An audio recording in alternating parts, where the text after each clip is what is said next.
We're the Xers, tough and strong. Cross our paths, we'll do you wrong. We take the field, at war we go. We make you yield this call, you know. I've got your six and you have mine. The X's love will outlast time. Boom, bang, crush and coal. We're the team to crush your skull. Xers! We're no fairy tale. Scotty, we've got to interview a modern day Peter Pan. Peter Renfrey. Sarge. Glad to be here, boys. It's a pleasure. Pretty hard acts to follow, so cheers and good luck. Peter Renfrey.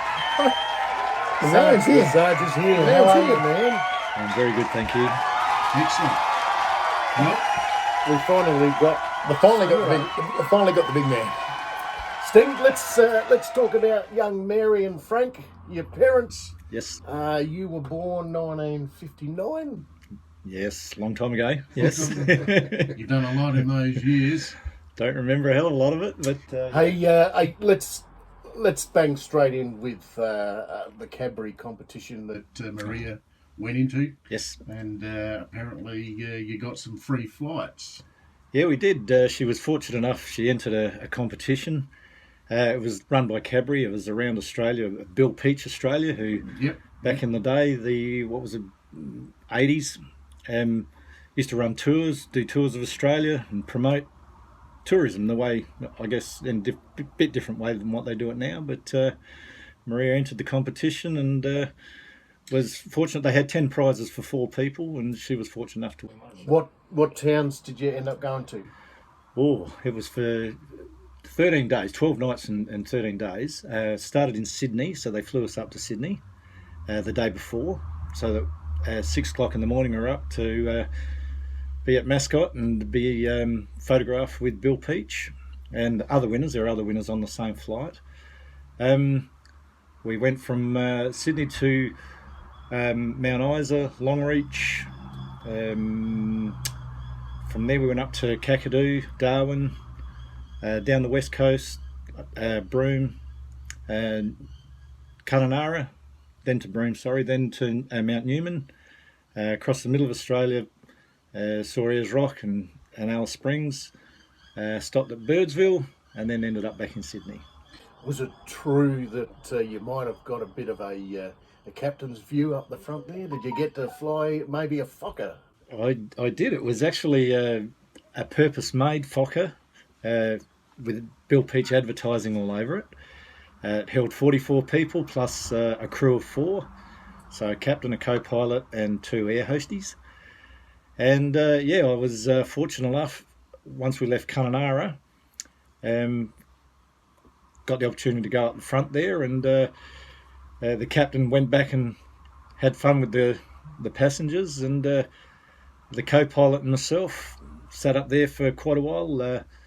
I was given the opportunity to dial in airspeed, altitude. Yeah, right. That's all right, those isn't sorts it? of things. Yeah. So that was on autopilot for a little while there, and once we got to Derby, we had to change course, so automatic pilot got switched off, and I was there behind the controls and turned the plane towards Broome. Actually sat there until the descent and had to dial in all the numbers for that, air speeds and distances and all that sort of thing, and everything went really well, and he said, well, you can land the thing if you like.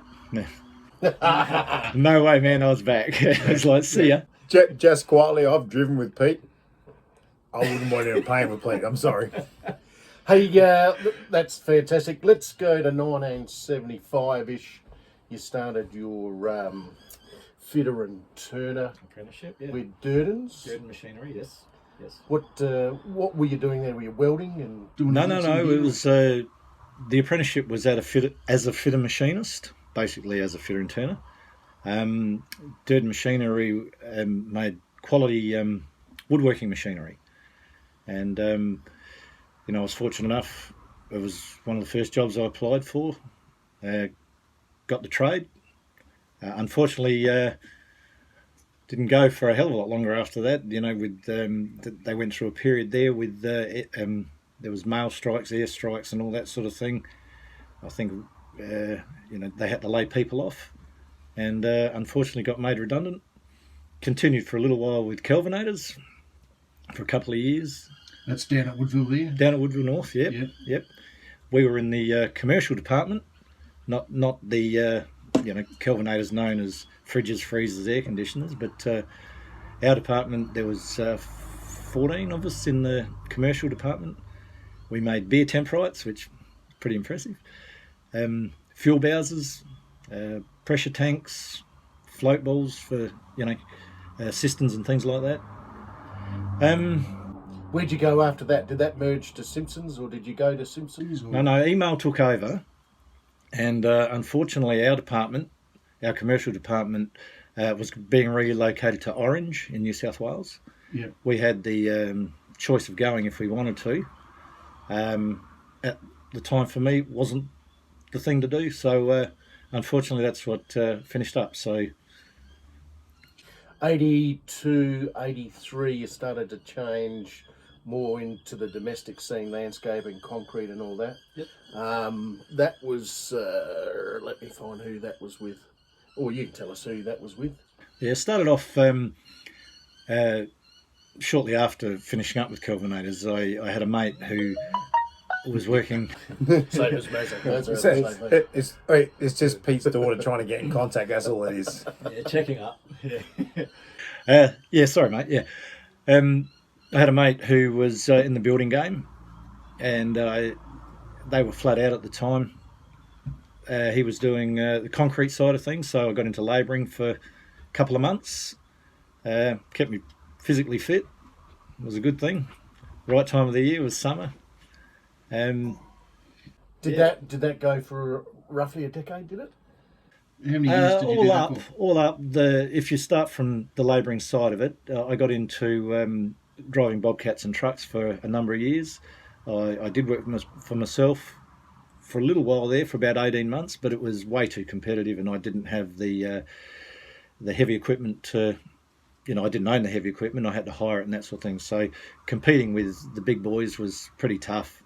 You're working long hours, like you're on the job for 12 plus hours a day, and then you get home and, you follow up phone calls and messages and everything else. It was an 18-hour day. You're pretty good with troweling concrete, though. You did the 472 bar. Yeah. Well, I think we both did that. That was a pretty bad job, actually. It's still there. It's not cracked. So. But back in what you were talking about before, that is a very competitive business. So, yeah.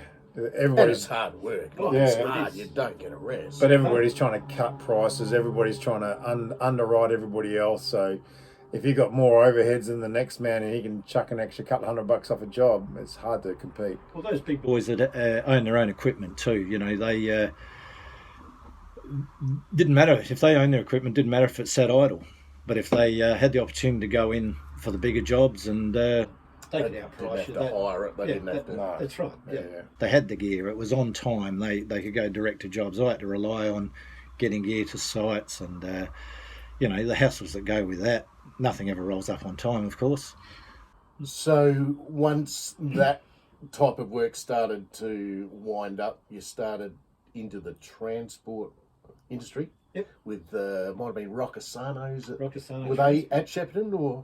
They were based in Shepparton, but we did have a warehouse here, which was quite a big warehouse on South Road there. I don't know whether the place is still up since they've built the overpass at South Road between Grand Junction, right down through the new area there, the new Northern Expressway and all that. Did you leave there and then go to Scott's or? Well, Scott's bought out Rockies. Yeah, Okay. Rockies. I was there for 2 years, pretty much spot on 2 years, and Scott's had the opportunity. They made a pretty good offer. Told Cozzy, who was the owner, based in Shepparton there. They made an offer he couldn't refuse. Cozzy was getting, on in age a little bit, and it was a pretty good opportunity to take the offer and back off out of it. And Scott's took over all the contracts, and because we had quite a few that Scott's were after for quite a while. So I basically went along as the part of the package with the experience and the dealing with the customers that Rockies had, and didn't know whether that was going to work out or not, but it did. I was there for another 6 years with Scott. So Unreal. So you merged from there, from your transport, and then you started work in the ship liner business with MSC. Yeah, shipping That line. was Yeah, in 2001. 2001. Yep, yeah, a couple of months before the big 9/11. So you were a surveyor there? I was a container surveyor, which was an international qualification, obviously with quality standards for food standards and obviously grain, that type of thing, going directly into containers. Obviously there was a standard that had to be maintained worldwide, and pretty responsible job. But it also meant that I had to have international qualification, which meant every 5 years I had to resit a 3-hour test. Usually ended up on AFL Grand Final days. So,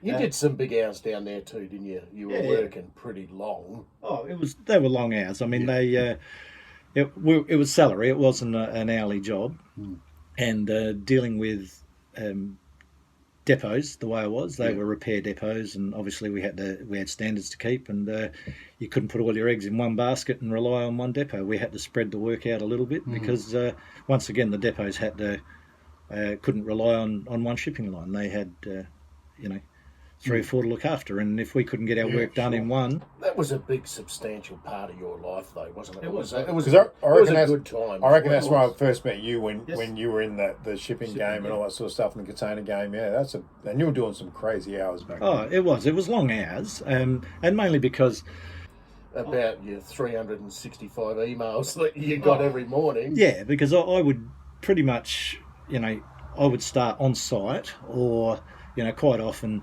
with the side of the work that I was doing. If we had a container that come in that arrived with Joe Blow damaged, the protocol was to call the company, and I got the phone calls direct. And a lot of time it was either ending the day on site or starting the day on site, and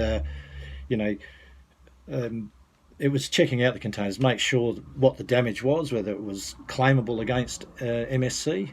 There was a lot of claims against MSC, and there was also a lot of claims back on the customers for damage that was inflicted by... You were pretty fair with all the guys, though, weren't you? Like, if it was damaged and it was bad, or they were being a bit shonk, you pick them up on it. It was the sort of thing that it was part of the deal, part of the job, that it didn't take you long to learn what the cause of damage was. And if you had coils of steel that weighed 21 tonne, that was over the width of a container, spread over 1.5 metres wide, well, obviously the containers are made to take 30 tonne or 24 to 30 tonne, depending on what you needed. That's spread out over the whole floor area. That's not spread over 1.5 metres. And so you knew that if the floor panels were cracked and smashed and that sort of thing, well, she drops. They weren't either secured properly, or if they rolled around in there, 21 tonne doesn't take long to belt the sides out of the thing. Look, big part of your life. It's excellent that it was a shame that it came to an end. I remember you giving me a phone call one afternoon saying, "Whitey, meet me at the Clovey," and we had a couple of beers there and. Couple? Oh, we had a couple. We certainly. I think we kept West End in business for a day or two. So, and that's a shame that it did finish. And as I said, that's a big part of your life. Oh, it was. I was there for 13.5 years, and they were great people. We were a family. We spent a lot of time together there. The managers obviously had long hours to do.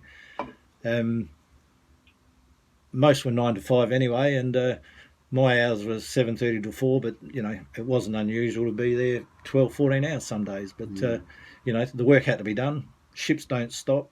They've got to be around the world in places, and but I was looked after, and they were fantastic people to work for. Excellent. 2014-15, you start with Adelaide Contract Warehousing. How many years were you there? 3.5. Between being made redundant with MSC and actually starting with Adelaide Contract Warehousing, It was 9 months. Yeah, right. There was a bit of a gap there. There was a wasn't gap. Yeah, it was. It wasn't easy getting Yeah, that was trouble. Time. getting That full time was job. pretty Yeah, hard- it was hard to tough, get and through. you know, Centrelink don't look after you very well. In fact, they weren't prepared to give me anything. So, you know, we had to make do with what I was doing. Luckily, Maria was working. And They did a lot of wine and stuff, didn't they?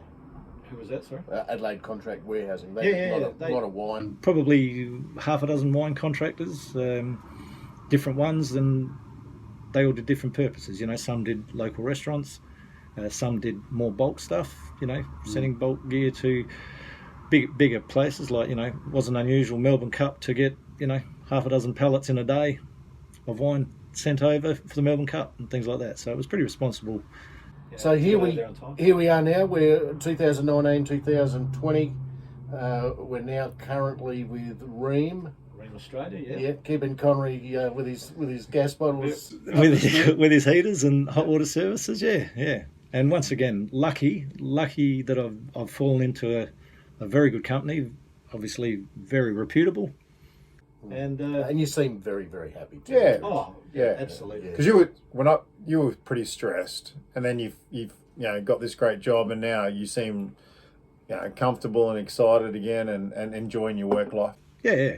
I was pretty stressed for a while there. I mean, over the years, you know, when you're younger, you're fairly full on with a lot of things you do, and as you get older, you tend to relax more. You realise, you know, hey, the stress doesn't work for you. Your health doesn't wear it the best, and so I sort of, I guess, learnt to mellow a hell of a lot and enjoy things a lot more, and I've always loved sport. That's where we're going now, matey. We got Scotty's got a few pages to throw at you as Yeah, well. So this is. let's wind into the sport. You Yeah, got a man. fair bit. Yeah, I'd love to, because again, you get to know the guests and you get to know Peter. I knew Peter played a little bit of football, but he started at the Athelson Football Club and this is what freaked me out, Ash, man. 1969, and you played through to T for two. Hey, yeah, I was only one, mate. 86. Yeah. So obviously good memories. Obviously junior football and all the way through, and Yeah, well, 69, you were 10, yeah? 16. Well, 9 when I started. I was 10 at the end of the year. Back in those days, there wasn't school footy. That did come along while I was still playing juniors. I was still in primary school when that did come along. The youngest teams that clubs had at the time were under 13s. So at 9-year-old, and I was never the biggest bloke around. Come on. yeah, I was about to say, Hank, come on now, come There's on Peter now. Pan coming out. Stingray, we're talking Stingray now. I did shrink with age, but no, it was a matter of, you know, you had to adapt. And 9 years old playing under 13s, you're up against some pretty solid boys who were starting to mature, and you know, they didn't take no prisoners, so you had to learn pretty quick. Hey, you got to get quicker, otherwise you're a sitting duck. Yeah, for sure. Yeah. And I've got it written down on the. I'm going to let you say this, not me. What was your nickname at Athelstone, mate? My first nickname, coming up from juniors into seniors, was Stupid.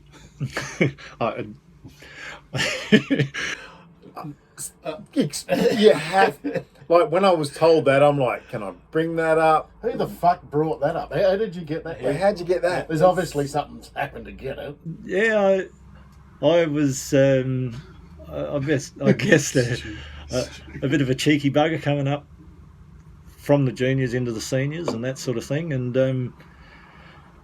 one of the guy that actually named me Stupid he was playing full forward. He was, I won't say getting on in years, but he'd been around a while. He'd been up in A grade, and I started playing B grade. He was pretty much set at full forward, and me being my size was an on-baller, a rover, and had to play alongside him. He was a fairly strong boy and took on the numbers fairly often, and a number of times while he was grappling, I'd sort of jump in front and take a hit or two, and it didn't take him long to, what you're doing is pretty stupid. Well, that makes sense. That makes sense, because we can put that into your baseball career, dude. Like, at 60 years old, still catching at Divi 4, Divi 5 level, I'd pretty much call you stupid too, dude. Well, Yeah, I suppose. But I look at it Crazy like stupid. Crazy, Well, shit. crazy yeah, stupid, Yeah, like- great. Yeah, it's yeah. tough, man. yeah. Well, But you just got to keep going, otherwise your body seizes. You Yeah. just ring it out, give it what you can, and Yeah, For well, sure. The size has never worried you anyway, Petey. Nah. So I've got you played A's and B's throughout your Athelson career, but then you tried out for the Nord under-17s through that program. yeah, I was during high school, and I think probably even maybe grade 7. Norwood and all league clubs had special squads, under 13s, under 15s, under 13s, 14s, 15s, 16s type thing before you got to under 17s, and you'd play, half a dozen games. That's all, as opposed to your under 17s, under 19s at league clubs playing 4 years, and it was a good opportunity for league clubs to have a look at a lot of the guys in the area, so that when you got to those age groups, under 17s, they knew what they were looking for. Norwood had a good setup too, didn't they? Oh, Norwood were fantastic. They, being still out are. this way. I think all the SNFL clubs, they they all other sports, little boutique sports, could look at the way they run their programs and learn something from it. It's it's a matter of having to be, really. They've got to be cluey onto who they're. First of all, they've all got their zones anyway, and you've got to have a look at everybody. So you've got to have recruiters and spies, I guess, out looking at the young guys play, because see the big stingray running around a paddock. You'd be pretty excited, I reckon. wasn't overly big. This boy never grew up, did he? I think playing, right through. I was always the smallest one ever, and I think coming into seniors, I was probably only You would have been the 60 hardest one out there, Pete. Yeah, You would have been 60 the odd hardest kilos bloke. ringing wet, yeah. But you never won a premiership with Athelston, but then you went to Ross Trevor and got a premiership out there with Ross Trevor? Yeah, correct. I 86 was the first year at Ross Trevor. I played in 3 losing grand finals with Athelston. Oh, okay. Yeah, okay. I missed that bit. Yeah, a couple of B grade and 1 A grade grand final. Unfortunately, we missed out. Maybe we played our big game the week before, Yeah. as a lot of teams, coming in the hard way. We were never the top 1 or 2. Yeah. So we had to really come from the bottom of the 4 or 5, whatever it was in those days. Probably ran our race the week before, and unfortunately didn't get it to play in any premierships at Athelston. Yep. Left Athelston at the end of 85. Didn't think I ever would, playing like from 69 through to 85. It's 2 for 2 again. Yeah. Nice number. Didn't think. Probably didn't think I'd ever leave Athelston. All my cousins and uncles and brothers before they played out at league clubs, they were all there. So it was ingrained through family, I guess. But you went to Ross Trevor. Ross Trevor. Yep. I had mates that I knocked around with, out of school and early work days and that sort of thing, and was convinced to go out and have a go. There's still a lot of those. The guys when we go for the beer at Anzac Day. In Yeah, that yeah, RSL, sure, are yeah. they part of that group or not? Most of them are the Athelston boys, because I was with Ross Trevor from 86. I was there for 7 years. So what was that, 93, went back to Athelston. My brother, who'd been playing footy at Norwood, he played league footy at Norwood in South Adelaide. Yeah, sure. And Andrew Jarvis, who, once again, same with Dean, he went from Norwood to South. They went country footy coaching for a little while down in Counter Bay. Yankalilla. Down in that Tough league. Tough league. Counter Bay, Victor Harbour, Goolwa. I tell you what, Yankalilla Drink Drive, I worked down there for a couple of years doing the South Shores project. Yeah. Boy, that's a tough place. Oh, yeah. Big country boys, man. Like they're just country tough. big boys. Yeah, but going back to your premiership at Ross Trevor, man, like that must have been a great day. Oh, it was unbelievable. It was a dream come true, really. It was, you had to pinch yourself even during the game that you're in a position to win. Like it was my first year away from Athelston. I got invited to train with 3 or 4 different clubs. I did train with a couple, and just didn't feel comfortable, didn't feel a right fit. And I had mates, like I said, that were out at Ross Trevor, and they convinced me to go and have a go.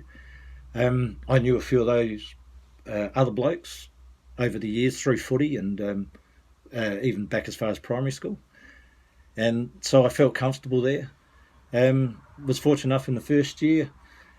We actually got thumped in the second semi by 15 goals. Oh, shit. Yeah, and then you end up winning the against grand Scotch final. College, yeah. Jeez. Yeah, Scotch really touched us up. Scotch only lost the one game during the minor round for the year, Yep. and were a very, very good side. And I think they lost against Pulteney during the year. They thrashed us, and so we come up against Pulteney in the prelim and whacked them by about 12. You sure? And then, even on the Thursday night at training before the grand final, I wouldn't have thought, other than the 21 guys that played plus coaching staff, our B grade were in the grand final as well, who were hot favourites. Yep. Got done on the last kick of the day by a guy who came off the bench.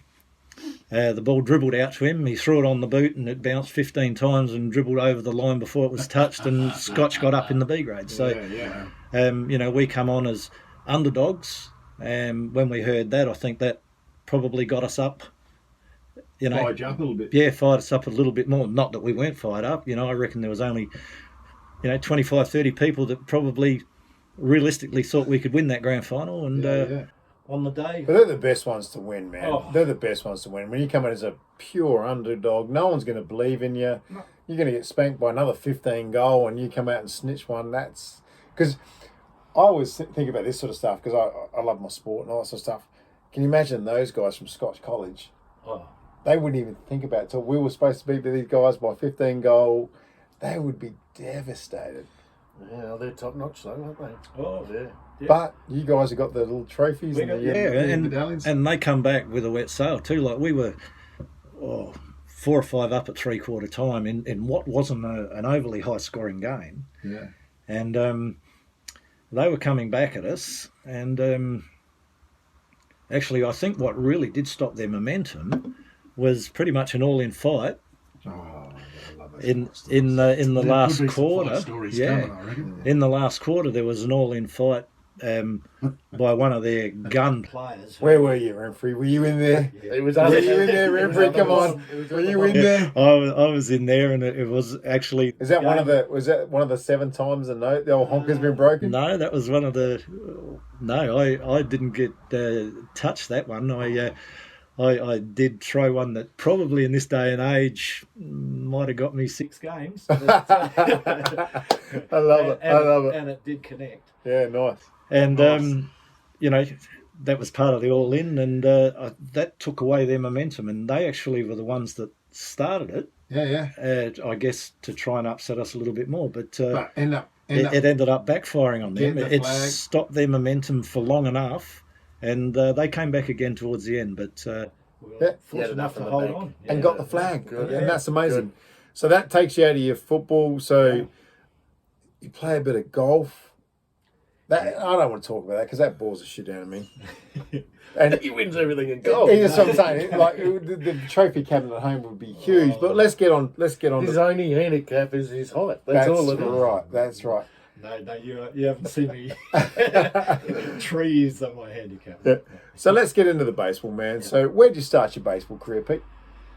I probably at high school I was asked. I was a cricketer. Yeah. I was probably asked. Our class teacher actually ran the baseball program at school. They come into the baseball times and they were a few players short. I guess being in his class, he had the opportunity to say, well, you play a bat ball type sport. What school was that, Petey? It was Thornton High School, which is now Charles Campbell. Yeah, nice. Yes.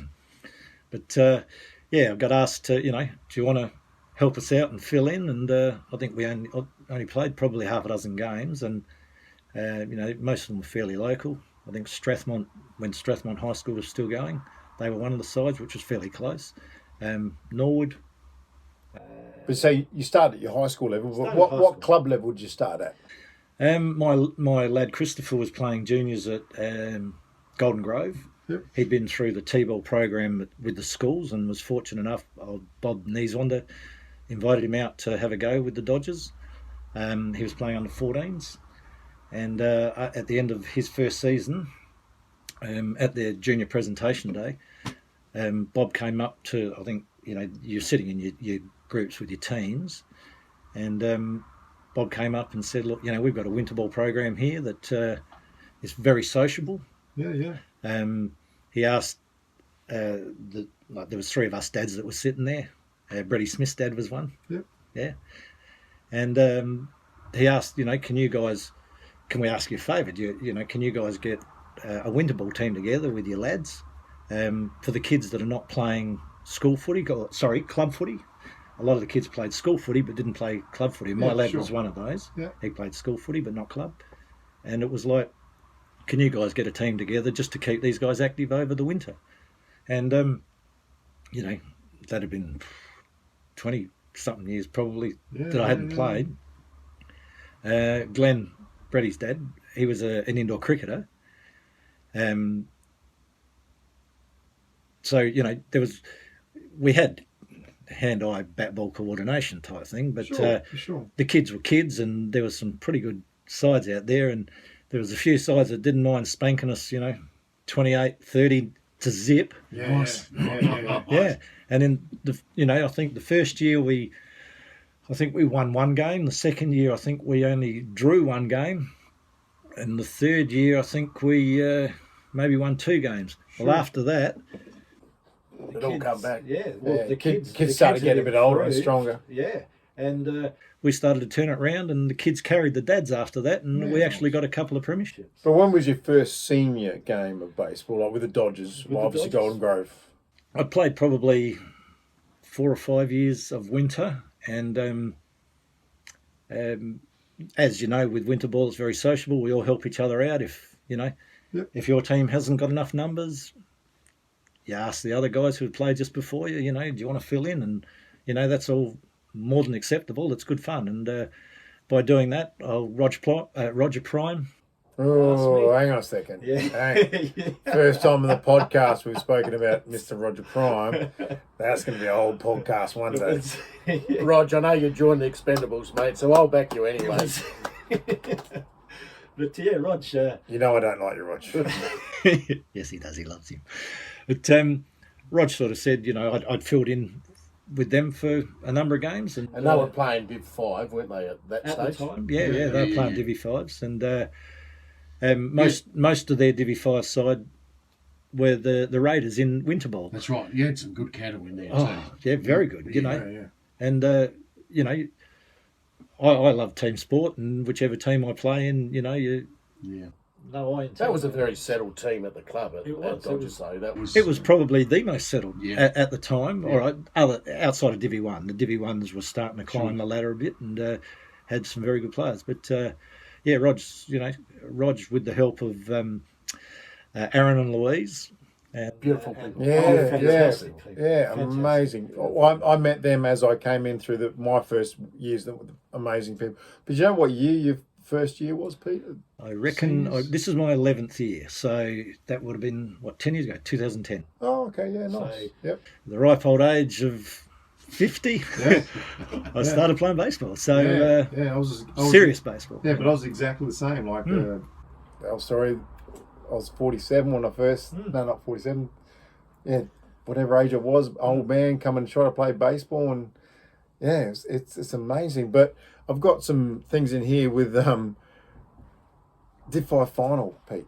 We're going back to the old Roger Prime we're talking about, and your Div 5 final. Yes. No. You're talking the East Torrens one? Yeah, the Div 5 final. Yeah, that's the recent one. Sorry. Oh, you played another one as well? The first one. The first grand final we played in was against Adelaide, and that would have been back in about, I reckon, 2014. Oh, okay. Sorry, I had the East Torrens one checked out. Okay, you got 2 of them. Oh, that's no good. Yeah, no, we gave up Mercy in the first innings, 5 errors. Oh. So we're chasing 7 right from. And you got that. We made zip in the first innings. We actually caught them. 7 all after second big one. No. We chipped away. I think we scored a 2 and a 3 and held them, and then we actually, I think it was the 6th that we actually overtook them. Yeah. And then one dig they and one dig, yeah, they cracked it, didn't they? and it was Yeah, that was a shock. Oh, Oh, no. to see you get back to in, 7 all. we actually, Oh, so I only thought Yeah, about the then first they- one. Oh, okay, And then there's they two. trot on your neck. It was Terrible. well, they did it in the last innings because might have been a 14-15, 7-8 win in the end. Was I think it was 14 to 8. Yeah. 14 to Oh, look, it 9. wasn't- 14 to it wasn't- 9, I think. It No, was. no, Yeah. sorry. My But, apologies. I just had the East I'd Torrens forgotten one. about that one as well. I I didn't went say- down there that game. Yeah. You were down there too, weren't you? Nah, no, I don't think I was part of the club back so so far. Someone else No. was down there. Doesn't matter. No, they really, talking to them after the game, we went, as we like to socialise and support other clubs. I mean, baseball's Sure. a very amateur sport, sponsorship.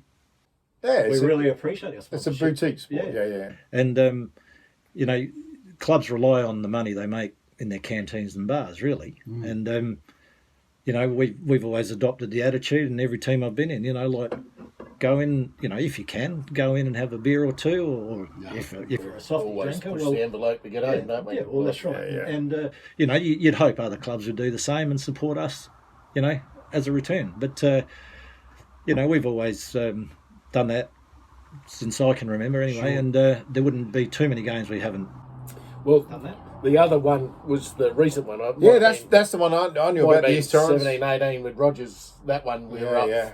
5-2. We were looking quite good, didn't we? You never say never. No. What did they do? They laid down 14 consecutive bunts in a row, didn't they? Well, I don't know if it was 14, but 12? it was it right. very- It was pretty much right through the batting lineup, and Because they were fucked, weren't they? Like, let's be honest, they were in big trouble. they were in big trouble. And That's garbage, isn't it? probably in hindsight, which is way easy, is that we should have probably faked an injury and stopped the game as well, because what they did to us was they just changed it up on us totally, Yeah. and we were spun out that there were strikes not called. There were Well, we had two extremely good pitchers, Yep. and Moose was third in the medal that year, and Dipper won it. They were our two pitchers. Majority of the games, Moose would start till he was spent. We'd bring Dipper on, so you lost nothing. Yeah, I say dip. Dip. Again, dips in the tips in there. Yeah, Moose is a beautiful looking man, though. He is a good looking man. Good specimen. And always.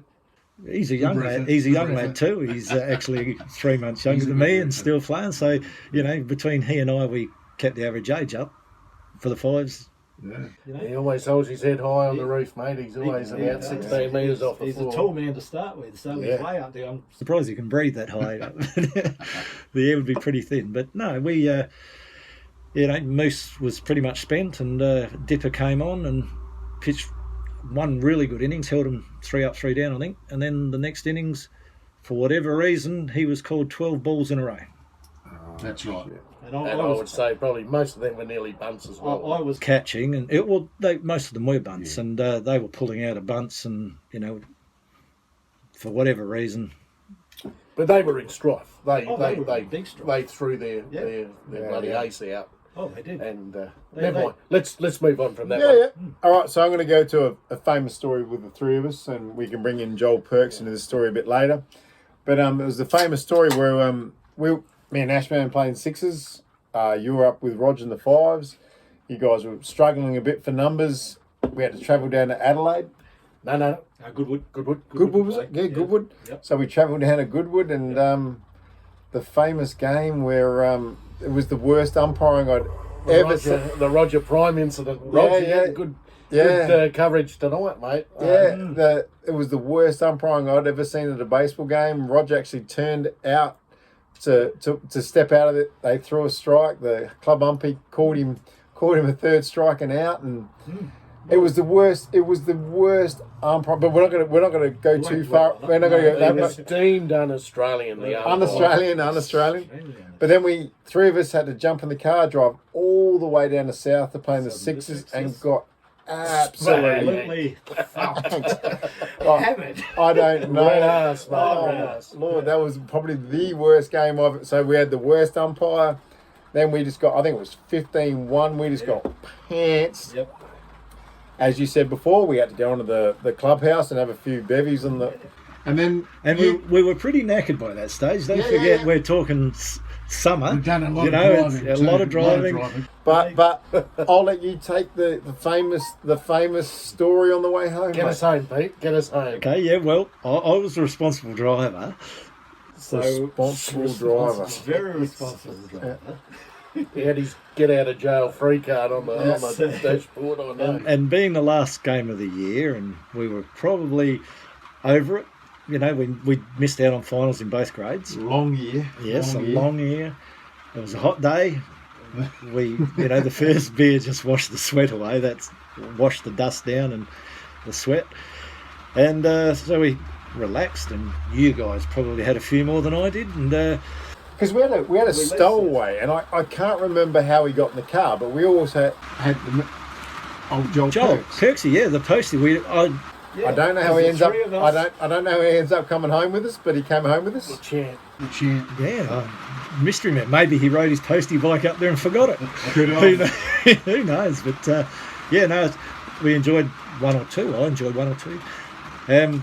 Do we need a piss break? Well, we made the mistake of really not going before we left. We probably went 3 times before we left.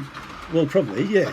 Once you break the seal, well, that's nature. But, it was one of those days, and we were pretty relaxed and pretty over the season and that sort of thing. And, I think we got, down to about the Goodwoodish area, and I'm pretty sure we said we were going to piss on Goodwood's. We went past the cemetery, didn't we? And we thought, all right, let's go at Goodwood's ground. I think for the un-Australian, for the way we were treated earlier, We need to. we thought we'll do the un-Australian thing too. And so, we pulled up on the side street there and over on the right field side where on the hillside, the hedge, Where the hedge, where the trees were. the hedge, yeah.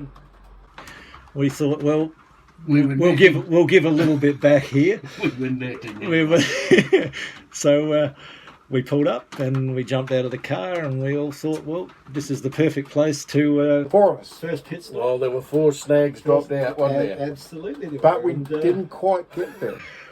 Well, I think we might have started, but this lovely old lady come along walking a few of her poodles. She had 2 white, very Very white. Very white nicely poodles. Yeah, and snuck up on us really, and just as you're about to let fly, there she is walking past. And I don't know who scared each other more. Oh, she probably thought I've landed in a barbecue here somewhere with all the snags out pissing on Goodwood's turf. Yeah. So anyway, the dogs went and off they all ran and dragged her away. And we quite didn't get to the field because we didn't have the balls to do it. We were actually pissing in the hedges. Yeah, behind the fence That there, was yeah. funny. Yes, Yeah. that was so funny. But that wasn't the only pit stop we had to have. No, I think we had about 3 or 4. Three on on, the way. yeah, I on the think way there over was there. 3. I think Where was another the- one not far from Where was the Goodwood. next stop? Oh, here we go. There was the second, and then East Torrens was the third. So, Yeah, but I don't think we should be saying that. We never ever peed on any. No, we did. fields. We No. did pee at Sturt, and we also peed at. we got shat on by a few No, we clubs, didn't. but We didn't. We didn't. no, we didn't. No. Maybe So, we did. so that's a maybe we fairy didn't. tale.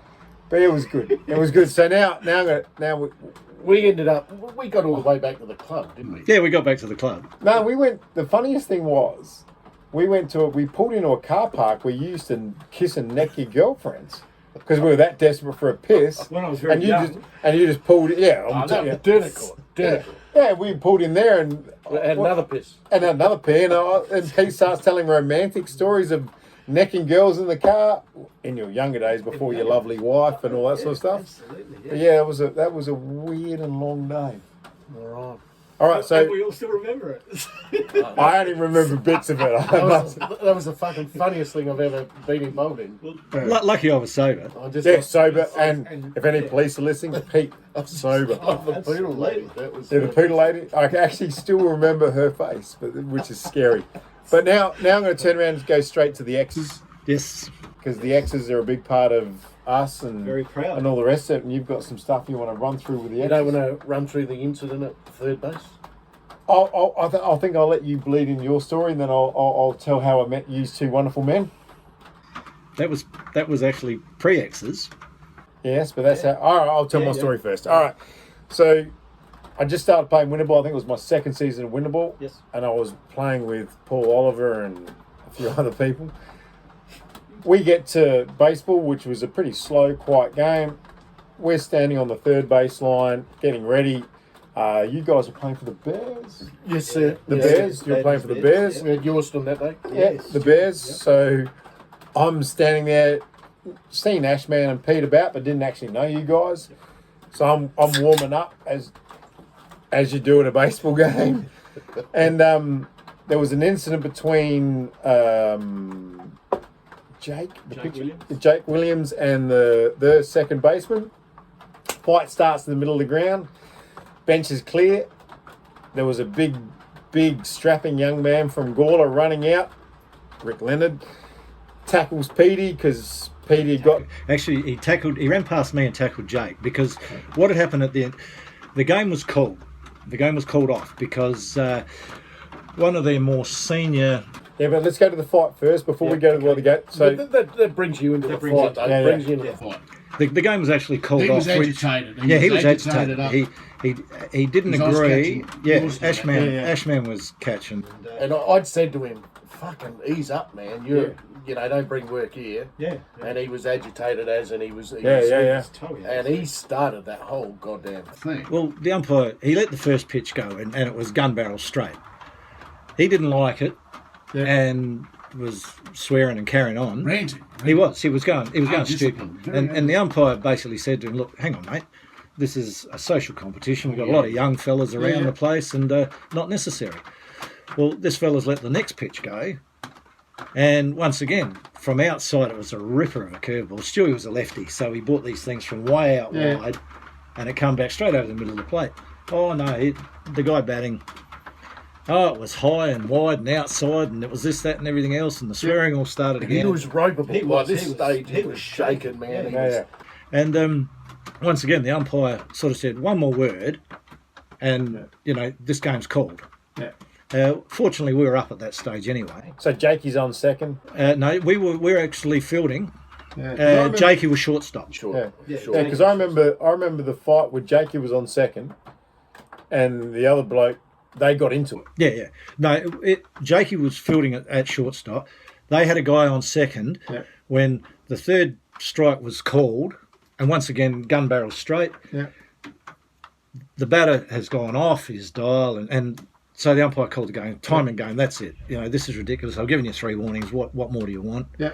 So he's called the game. Well, we were up, so we'd won the game anyway. But Jakey was coming off, and the fella at second, he had the shits on big time because obviously he didn't want the game to be called in that manner. Yeah. Whether Jakey said something to him or not, I don't know. But anyway, this guy's up and he's given Jakey one in the mouth. So they've...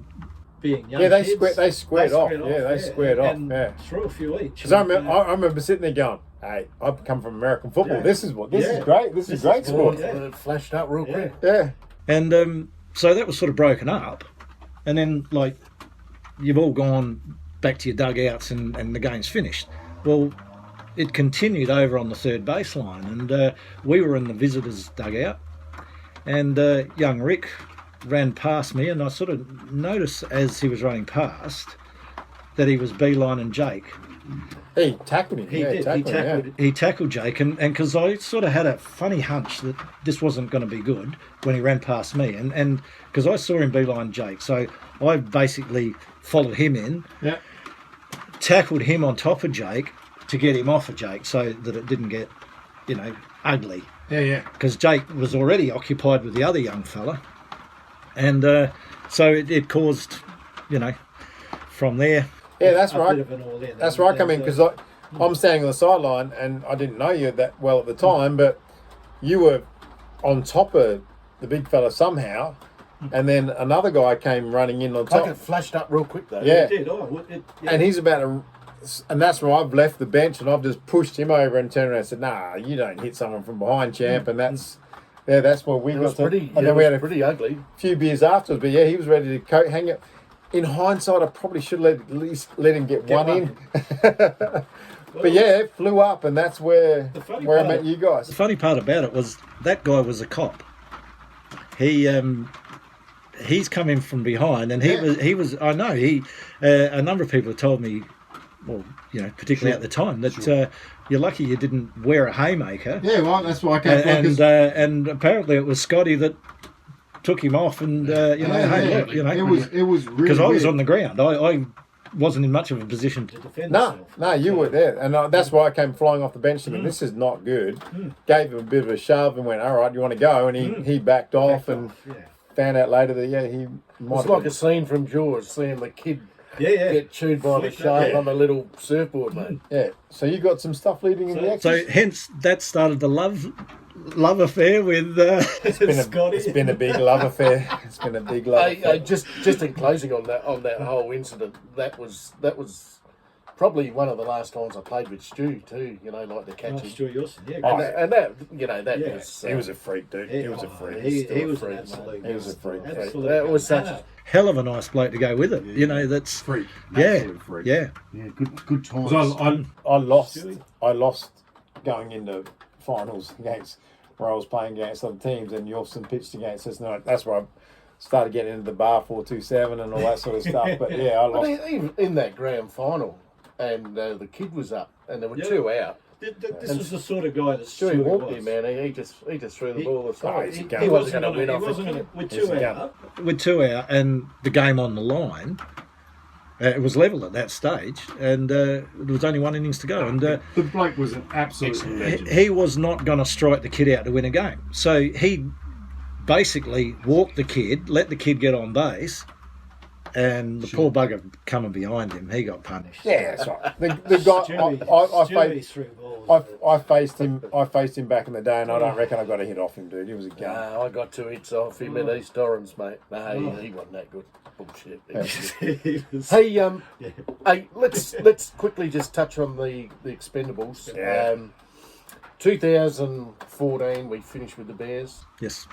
We won the grand final. It was a fucking beauty. Yeah, I reckon that's when Wilson struck me out. Yeah, good on you. So that was good. Hey, we took a year off. We took a year off and thought, all right, we're going to wind up the Bears stuff and see what we that was a little bit forced on us because, you know, from what we understood, we had pretty much the same team from the year before. And then leading up a week and a half out, we had me, you, and Sean, So it was and 3. everyone else decided they were either travelling, sick of baseball, wanted a break, whatever. And with a week and a half to go, every other team's got their numbers. Yeah. You know, it's just... So we really did put ourselves into a shutdown, didn't we? Yeah. And we did say that we'd take a year off. I know you played a few games during the year, which is excellent. I filled in with Rog and the Raiders. But you know, we did take that year off to build this fraternity that we're in now, and man. you know that took a whole year. We needed a finance officer. Yep. We needed a warrant officer and a sergeant. We got the sergeant here, and we got the warrant officer here. Absolutely. Look, we started from the ground up. We had a bank account that took. We met every Thursday night for that 12 months or over that 12-month period. Oh, a lot of drunken nights. There was most midnights. Again, we kept West End in distance. But man would go to work at about 8:34, and there we were still at 11:59. And Pete's still there when she comes Well, up. I'd been asleep for probably an hour, and Pete's still talking to me, so it was all good. So I said, Pete, it's 12:01. You've got to go. It's tomorrow already. But we did spend a lot of time, and we got the structures right. Yeah, well, that was one of the things we talked about. We didn't want to go in with a Mickey Mouse operation and not enjoying it. We wanted to go in with a team structured on, we're going to enjoy it. The number one thing is have fun. Winter ball is a social competition anyway, and everyone helps everybody out. And it was based on a whole load of old fucks Yeah, oh, And absolutely. that's where the That's it. Expendables really came into But it. yeah, it was. But the main thing about it was like, as you guys, you built the foundry, and then me and Joel and those guys came in, and I was a big part of it at the beginning. But the most thing we all said from the beginning is, it's like, no fucking shit, no fucking bullshit. No. We're there to have fun. If you don't want to have fun, Yeah, fuck don't be a off. part of Go it. Fuck off. else. Yeah, fuck Don't off. be a Part of it. There's a lot of sheep station teams you can go and play for. You know, you're welcome to go. Yeah. And, you know, basically it was Ash and I mainly, and Sean Gobby, who joined in as a third bloke in on selection and that sort of thing. It was basically, well, who's available to play? Who is going to get on with who? Because the last thing you wanted was two blokes, you know, conflicting and arguing and wanted to knock each other out or anything like that. That just took it away from everything. But yeah, when Ashman first started to speak to me about it, I was like, oh, I don't know. I think I'm over it all. I can't be bothered, rah, rah, rah. But when you started thinking about what we were going to build and what we were going to try to build, How Well, could you say no? You know, I mean, when you look at it from year one, we've only been going 4 years now. From year one, which was our first year in, we got knocked out in a prelim final. And that was with a team that had been put together that really hadn't played together. Maybe 3 or 4 of us had, yourself, us, Joel Perks, Posty. Sean was in at that stage, but I think Sean had a bit of an interrupted year with it. Did he break his arm or something? Yeah, shoulder, or didn't he? something? Because there was a lot of Yeah. muscle contractions going on. So didn't get a lot of game time in over summer. We had young Brady Smith, fantastic guy, fantastic baseballer. hey, by the way, prettiest baseball Oh, I've ever seen play the game. he's a pretty guy. He's a fucking spunk, isn't he? pretty man. Pretty man. Pretty spunk. He is. He's improved Mount Barker since he moved up there. I think they're all moving up and down there. I'm sorry. They've called it Brett Town. I I'm think. sorry. Brady, you know I love you. Prettiest man ever. Oh, But yeah, so we got all through that and we started playing. So we got into our first grand final, Yep. lost it. Lost. Yeah. Well, we, Yeah, but let's just not go into that because that's going to be another 15 minutes. Lost it. Lost. Celebrated like we won it. Yeah. Had a Back here great at the night. 472. Fucking great night. Second year, win the grand final. and what happened? We win the grand final, dude. And, We win it. And We win the grand final. According to the script. Hang on a sec. Joel Perks. Where was the celebration? There was no celebration. We celebrated harder when we lost one than when we won one. Why? Brady. You had your wedding, Brady. Me and Joel. And Gav. Don't want to embellish anything, Gav. That was the 3 of us. Brett, you and Amy look beautiful. It was a fucking terrific night.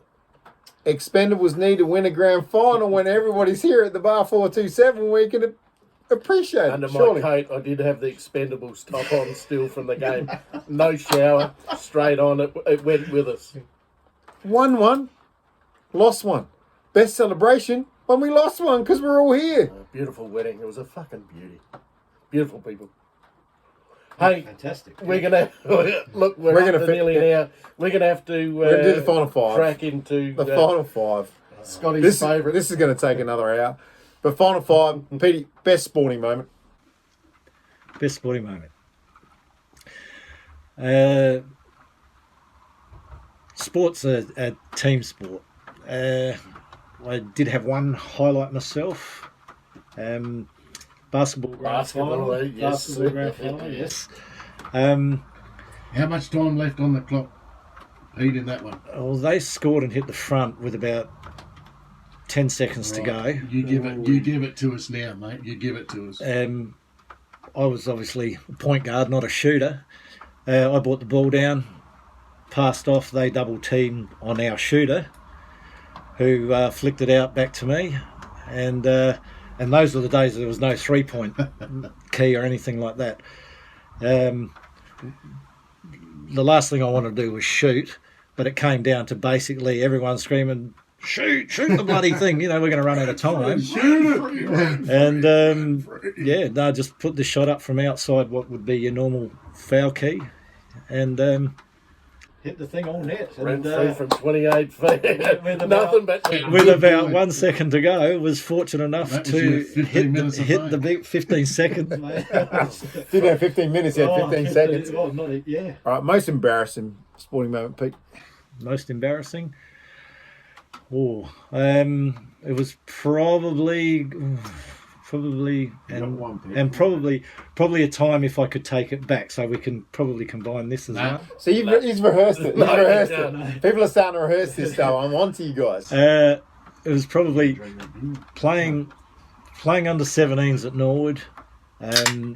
We had an internal trial game week before season started, under 17s and under 19s combined. I'd probably only ever played 1 or 2 games in the back line in my whole life, and was selected in a back pocket. Now, the 2 guys who were roving that I had to stand were Albie Menzel, and we all know Albie Menzel, what a gun he was. He was under 19s, and Craig Fosdyke, another gun. Yeah. big names. Yeah. Big names. I was put in the back pocket standing these 2 guns, and anyway, the embarrassing moment and the thing I could regret was the umpire we had at the time I played junior footy with, and not being familiar with back lines, every time I went near the ball I was getting pinned for something or other. Anyway, I made the mistake of saying to him, and it was Dominic Marta, rest in peace, the guy's passed away a few years ago unfortunately, hell of a nice guy, but he was giving me a bit of a hard time, and I made the mistake of saying to him, hey Dominic, the reason you're umpiring is because when it comes to playing, your playing ability versus your umpiring ability, you really know better at umpiring than what you are at playing. Ooh. And, that was between him and me, and I did not get a chance for the rest of the game. It didn't matter if I had my head ripped off. He just crucified me, and between Fozzie and Albie, they kicked 6 goals between them, and that was the worst game of footy, and if I could take it all back, I wouldn't have said a word to Dominic. He made his point. So you combine the 2, so we're going to have to work out our questions because people are starting to cheat. So we're going to go to the big one. If you had to bury a body at 4 o'clock in the morning, you had one person to call, who would it be and why? I think it'd be Ashman. Oh, really? You better make sure it's early so that drinking's not going on. No, we can always take some beer with it'd be, yeah. It'd take a while to dig a hole. It'd be Ashman because I know we're not going to get away with it. And if I've ever got to go in the slammer, it's got to be with a mate. Oh, so you're going to jail already? Well, Tequila. My luck is I ain't going to get away with anything, let alone murder. Yeah.